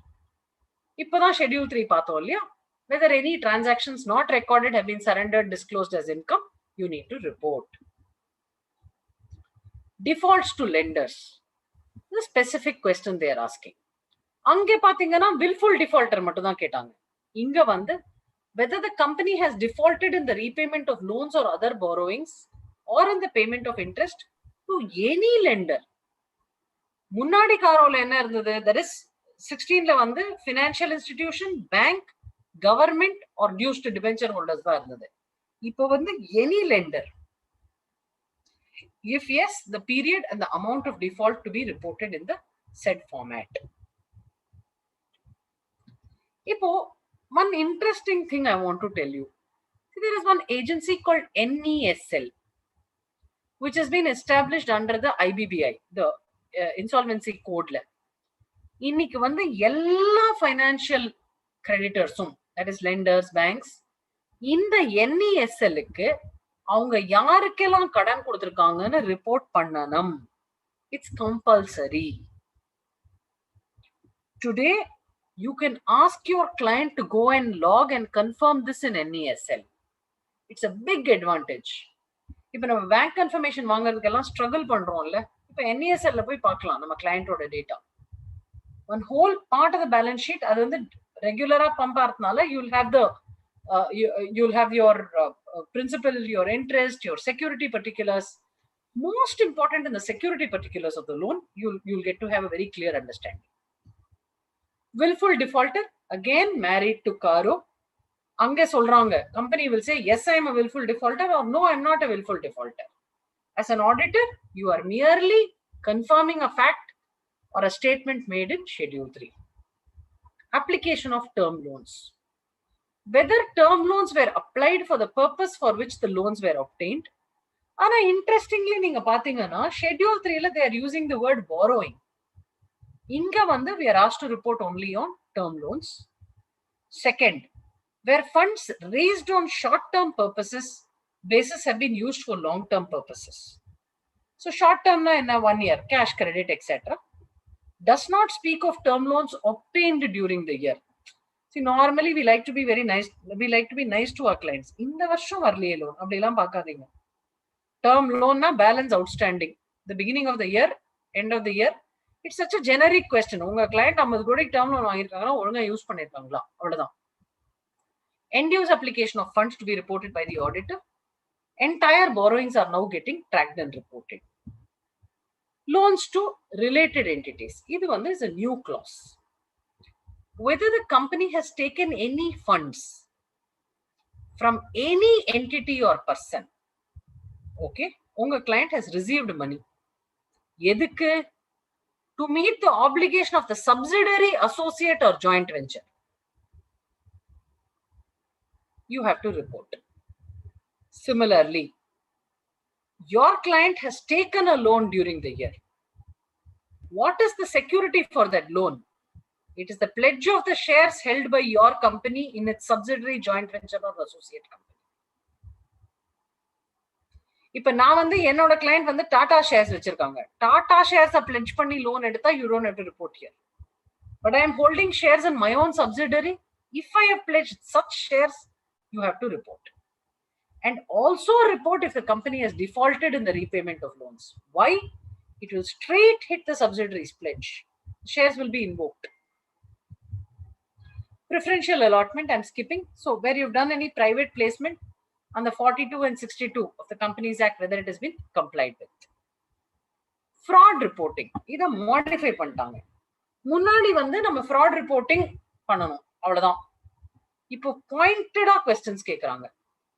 First question, whether any fraud by the company or any fraud has been on the company has been noticed. Inge both categories கேக்குறாங்க. Fraud by the company and fraud on the company. If yes, the nature and amount involved. Now the second question is very, very drastic. Whether any report under subsection 12, 143.12 has been filed by the auditors in ADT 4 under Rule 13. So they say, no, first of all, you will identify a fraud, you will take it to the board will give explanation within X period of time, number of days. 1 கோடி வரைக்கும்னா இங்க போணும், 1 கோடிக்கு மேலனா அங்க report பண்ணணும். We need to be careful. இதெல்லாம் வந்து ரொம்ப, see, again, this is where the entire framework gets very hazy. ரொம்ப ரொம்ப it's becoming very very unclear. See, we've always consistently taken a view that fraud is not my responsibility. But in the மாதிரி ஒரு specific clause போடுறதுனால detection of frauds, I don't know whether it is becoming a essential element of a statutory audit. See, that part has always been in dispute. On the Kingston Cotton Mills land, in the deeply, இதுல இன்னொரு challenge என்னன்னா, இந்த deeply இன்லேடு நான் deeply இன்லேட்லாம் வந்து is a matter of judgment. And for a regulatory authority, இது வந்து சொல்லுவாங்கல்ல, கையில ஆணி இருந்தா சுத்தியால் இருந்தா எது பார்த்தாலும் it look like a nail, அந்த மாதிரி. You just, it's a very and இன்னொன்னு என்னன்னா, இந்த fraud investigation எல்லாமே 2-3 வருஷத்துக்கு அப்புறம் பண்றோம். அந்த 2-3 வருஷத்துக்கு அப்புறமா we have so much knowledge. So in hindsight, it's possible to pin some responsibility. So these are things that I'm sure ICAI would get into and see how to fortify this profession. And இப்போ I have to tell you another thing. இப்போ வந்து standard on auditing எல்லாம் வந்து நீங்க அந்த for whatever it is worth it, you might be auditing a small company or you might be auditing no company. I don't. Please go through this NAFRA report on some of the big 4 firms which have been issued. இப்ப நம்ம 185 எப்படி படிக்கிறோமோ அவங்க standard on auditing அந்த மாதிரி படிக்கிறாங்க கம்ப்ளையன்ஸுக்கு. It's very I mean, I was joking to somebody, he said we should maybe redraft standards on auditing. எல்லாம் ஒரு பேஜா வரணுமா தெரியல. It calls for some fairly good amount of thought on this matter. Whistleblower, again very interesting. This is a new one. இது எப்படி பண்ண முடியும்? Whether the auditor has considered whistleblower complaints, if any, received during the year by the company. The Companies Act does not define whistleblower anywhere, to the best of my knowledge. But Section 77 talks about a vigil mechanism, which is specified only for certain categories of companies. In the மாதிரி ஒரு clause இருந்ததுன்னா, then must all corporates today have a whistleblower mechanism? Again, some of these things are interesting. Nidhi companies, adla net owned funds anu onnu irukku. It should be 1:20 to meet out the liability. If there is any default, one has to report. That's the only change. Internal audit is a new clause. Whether the company has an internal audit system commensurate with the size and nature of its business. Adoda vittangla, reports of the internal auditor have to be considered. Now, what's very relevant? You go to section 138. 138 la enna solranga? Sila company ku da internal audit irukano, compulsory அப்படிங்கறாங்க. ஆனா CARO la எல்லா கம்பெனியும், whichever company it applies to, it will be important. This calls for again something very serious. So again, India, what is very important is every company should have an internal audit system. If you do a plain reading of this CARO, internal audit does not have to be done by an external firm. It can be the very own internal mechanism itself. But please be very careful when you certify this, because if ஒரு குட்டி கம்பெனியா இருந்தாலும் இது mandatory அப்படின்னா ஒரு report அப்படின்றது இருக்கணும், ஒரு டேர்ம்ஸ் ஆஃப் ரெஃபரன்ஸ் இருக்கணும் அந்த ஆடிட்டருக்கு. ஆடிட்டர்னு ஒரு ஆள் டெசிக்னேட் ஆயிருக்கணும். All these become important. So be very very careful. Whether the reports of the internal auditor, see, இப்போ நீங்க வந்து internal audit system commensurate சொல்றீங்கன்னா எப்படி commensurate சொல்றீங்க? There has to be an audit charter document. என்ன பண்ண போறீங்க, என்ன பிளான், எப்ப பண்ண போறீங்க, யார் பண்ண போறாங்க? So in this regard, see, I want to sensitize you. In India la வந்து இந்த public interest entity ன்ற கான்செப்டே கிடையாது.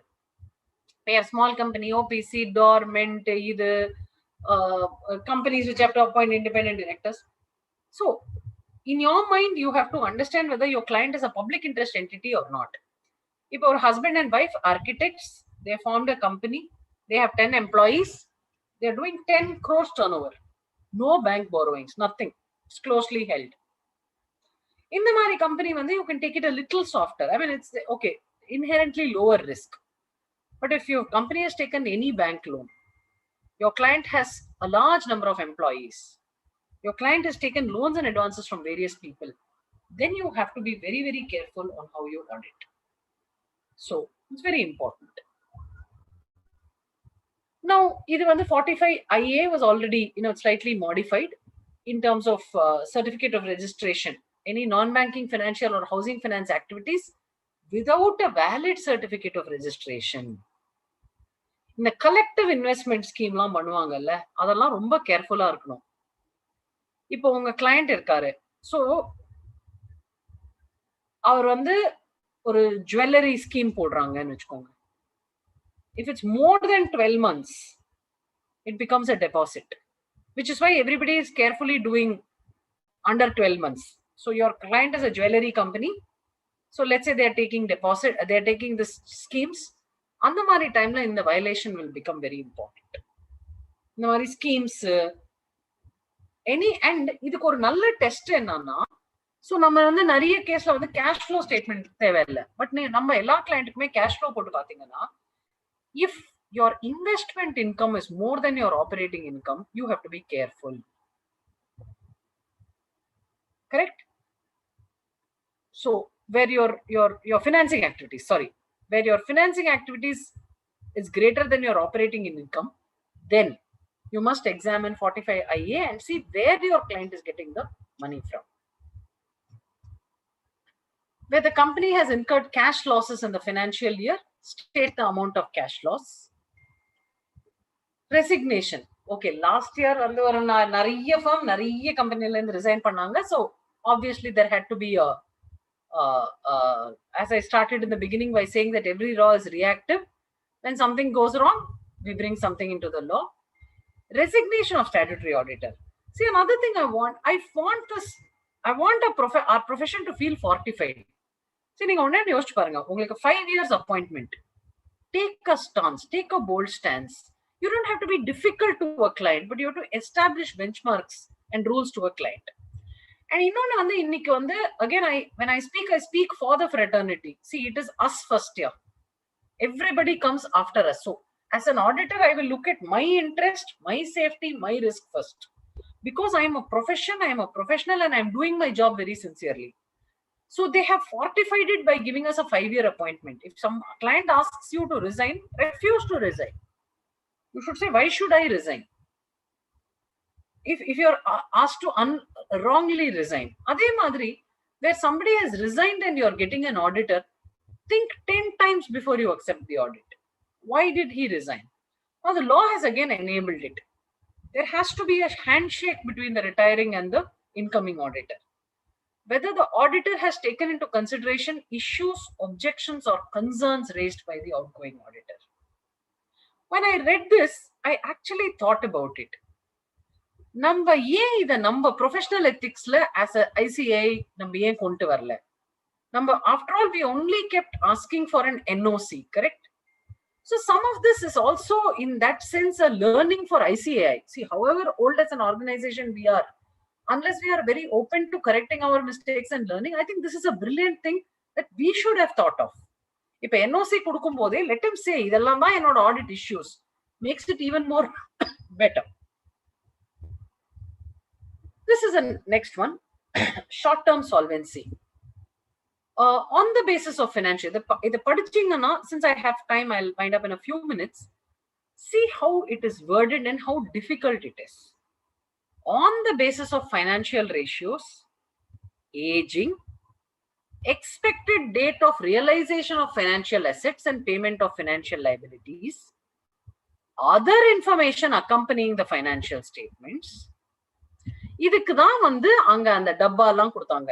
எதுல receivables and payablesல aging, disputed, undisputed, etc. The auditor's knowledge of the director and management plans. How many of our clients document management plans? Whether the auditor is of the opinion that no material uncertainty exists as on the date of audit report, that the company is incapable of meeting its liabilities as and when they fall due within a period of 1 year from the balance sheet date. Difficult clause, no? They are asking you to certify from one balance sheet to the next balance sheet, the short-term solvency. I doubt if a company themselves can do it. If I'll give you an example. My client has receivables. ஒரு பெரிய sale பண்ணிருக்கேன். அந்த receivable வந்தாதான் நான் என்னோட payables satisfy பண்ண முடியும். You obviously have to look at the credit loss possibility on that receivable, etc. This is not going to be easy. So, but இதுல வந்து ஒரு அட்வான்டேஜ் என்னன்னா நம்ம செப்டம்பர்ல தான் கையெழுத்து போடுறோம். So, substantial part of the year itself is over. But those companies where you have to sign in April or May or the bankers are pressurizing, this becomes very difficult. Please be careful. CSR, again aligned there. Company should transfer unspent amount to a fund specified in Schedule 7. So CSR la enna sonanga, first please contribute. If you don't contribute, please report. Now they are saying, okay, great. If you don't know how to spend this money, please give it to us. We'll figure out how to spend it. You please transfer it to a fund specified in Schedule 7 with an expiry of 6 months. See, today CSR has become like a tax. Pay it. In fact, I'm surprised that they have not said you please transfer along with 12% interest. Another important thing. If a CARO வந்து consolidated financials க்கு கிடையாது. Let's say you're the auditor of the parent and its subsidiaries. Each company will have its standalone CARO, but நீங்க consolidate பண்ணும்போது individual reportsல நீங்க CFS of A பண்ணும்போது BCDE ல ஏதாவது adverse CARO இருந்ததுன்னா the details of the companies and the paragraph numbers of the CARO report containing the qualifications or adverse remarks shall be reported. So with this, I'd like to conclude my presentation, and I started off with that curly story, and it's an effort and exasperation actually. Actually, ஒன்னு தெரியுது, the government ரொம்ப கஷ்டப்படுறாங்க because of these financial failures. The banks are struggling. Everybody is struggling. Now, they're trying to create this bad loans bank. A lot of action is happening.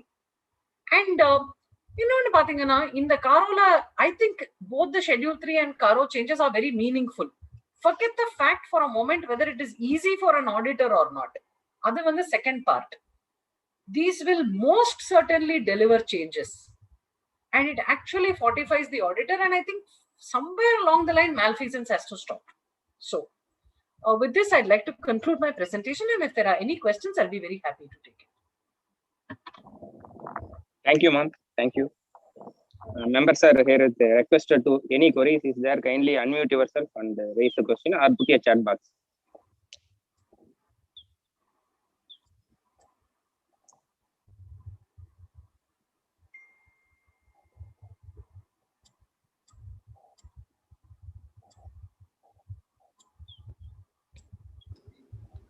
Members are requested to raise your queries through unmute your mic or put a chat box. Ma'am will let us. I see some very senior members, sir. Good evening. Good evening. How are you? I have one question. Am I audible? I'm not sure. Yes, sir. Yes, sir. Yes, sir. But this is not very directly on your topic. This is relating to the notification dated June 2015. There were a few exemptions for the private limited companies, like 43 and 47 were not made applicable, and then 101 to 107 were not applicable. So just wanted to figure out what is the exact thing they are meaning by that. 43 types of capital, or 47 the voting power or the notices, everything being exempted for a private company. It becomes something like a partnership firm. Does it mean that I don't even have to have an equity capital or anything? Can I have a partner's capital, something like that? And what is the meaning of adherence to section 137 and 92? Only if it is proper, then this circular will apply. There is also an additional fee accepted for some delay. So is that a cure for that? Am I supposed to have complied with 92 if I had paid the additional fees and the system has accepted? Correct. Okay. So actually what, I didn't register the name of the person who asked the question, but so I understood there are two parts to this question, and it's very interesting that you actually identified that subtlety. So they say, first of all, what happened when this Companies Act came, they painted everybody with the same brush. They said, doesn't matter who you are, you have to comply with all provisions in the loans to directors, relatives, in terms of your number of companies that can be audited. They said only 20 companies, everything. And then there was this huge issue that said, look, your Companies Act is not helping me to do business. As a small company, you're burdening me with so much. So they came up with a set of relaxations. What were those relaxations? They came up with one, private limited companies, Section 8 companies, and I think IFSC companies, exemption notification in 2015. Now that 2015, there was another exemption notification in 2017. Then there was an exemption notification. I don't know whether it was a rule or how it came, but they said as far as audit is concerned, if it's a private limited company and the paid up share capital is more than 100 crores only, limit count ahadu. So these were largely done to provide relaxations. On the section, I don't have the notification offhand, but I can go back and read the notification. And for those sections, they felt for a private limited company, we must give an exemption to make life simpler. Having said that, very interestingly, a lot of the private companies provisions as you rightly observed, variation in voting right, idellame. So that's the part one of your question. Part two of your question was very interesting. In fact, where they say what are the categories of companies to which internal controls over financial reporting applies. In addition to the base condition, they would have said the company should not have, defaulted in 137 and 92. Appadina unga client on the returns file pannalena, then ICOFR reporting also becomes mandatory. Now, I will have to take this question. See, if in my opinion, they have cured the default, then the exemption applies. That is my view. And I think it's a fair view. But if somebody has a different view, it's fine. This is largely for companies which are continuing in default on the date when you're signing. If you are ICOFR, I think it's there in ICOFR. So we can, if you ICOFR sign date, if you don't have a 137.92 violation, you don't have to do ICOFR. Provided the other conditions are satisfied. So I hope this answers the question.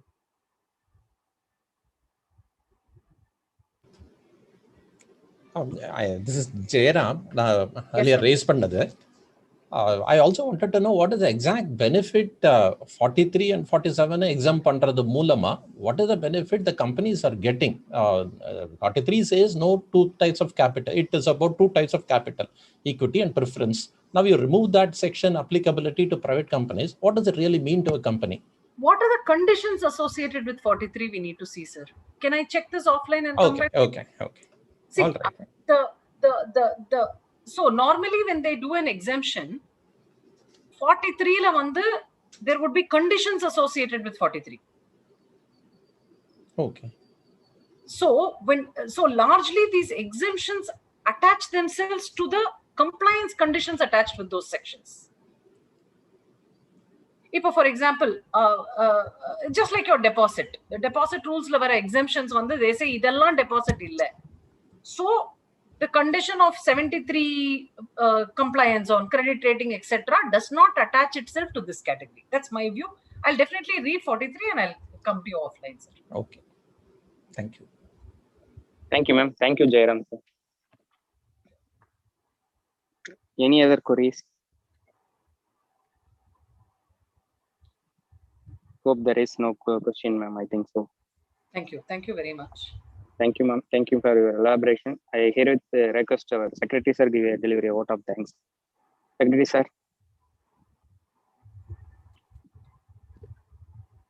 Thank you, Chairman. It was a very wonderful session, madam. Actually, we have covered.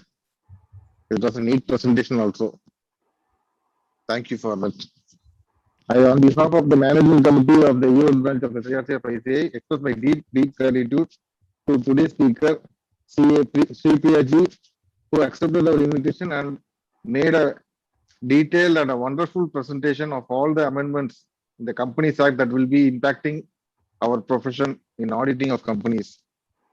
I hope our members are enlightened on the huge task in our hand for auditing of corporate entities. Thank you very much, ma'am. Thank you, sir. I also thank all the members who have invested their time to update their knowledge and participate in the CPA meeting. Thank you all. I hope everyone is staying home and staying safe. And we at our branch are trying our best to arrange vaccination for our members. Due to very shortage of our dosage, we could not arrange.